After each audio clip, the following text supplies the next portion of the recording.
ayaw magbukas ang GCash nyo, punta kayo dito sa may settings and then scroll down lang natin, hanapin natin ang apps. Ayan, apps, app management.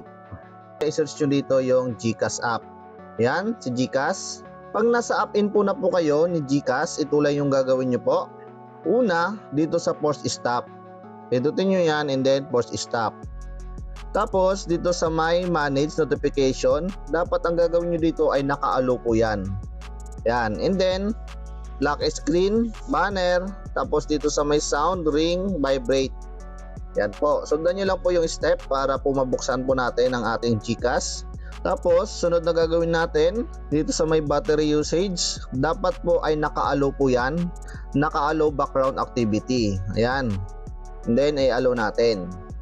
Dito naman sa my storage, ito yung pakinggan nyo po. Huwag nyo pong pipindutin itong clear data kung hindi nyo po kabisado ang inyong impin sa GCash. So dito muna sa clear cuts muna tayo. Huwag muna ang clear data. Kung naka wifi po kayo, pwede nyong ilipat sa mobile data muna. Buksan po ang airplane mode ng 10 seconds. Ayan, on off lang yung airplane mode. So, pwede po yung gamitin yung Wi-Fi o di kaya mobile data. So, dapat po ay stable internet connection po kayo. Next po, na gagawin po natin ay buksan po natin ang Play Store o App Store. And then, i-search po natin ang GCash. Dito po sa GCash sa Play Store, tingnan po natin kapag may bagong update ang GCash. So, pwede nyo pindutin itong Watch News. Ayan, scroll down pababa para makita po natin ang version po ni GCash kung updated po siya.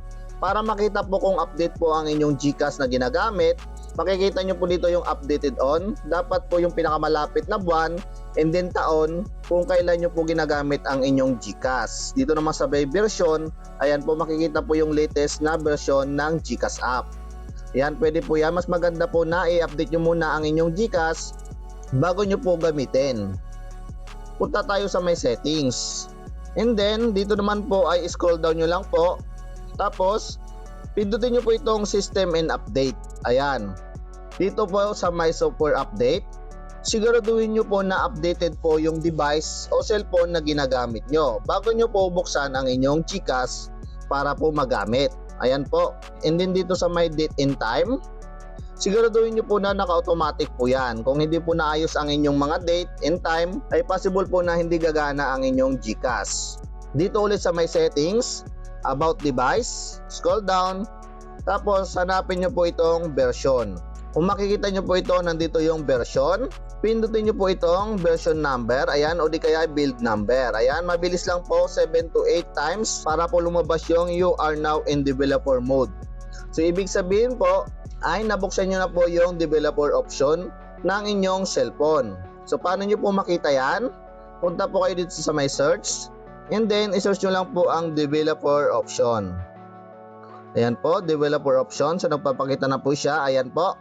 So, ang gagawin nyo po dito kapag hindi po nagbubukas ang inyong GCash, ayan po, i-off nyo po yan. Kapag ganyan po, sa akin po ay magre-restart. Pero sa iba po ay hindi po yan magre-restart. Automatic po yan na mawawala ang inyong developer option. So, kailangan nyo lang pong i-off ang developer option. Yun po yung advice ko sa inyo.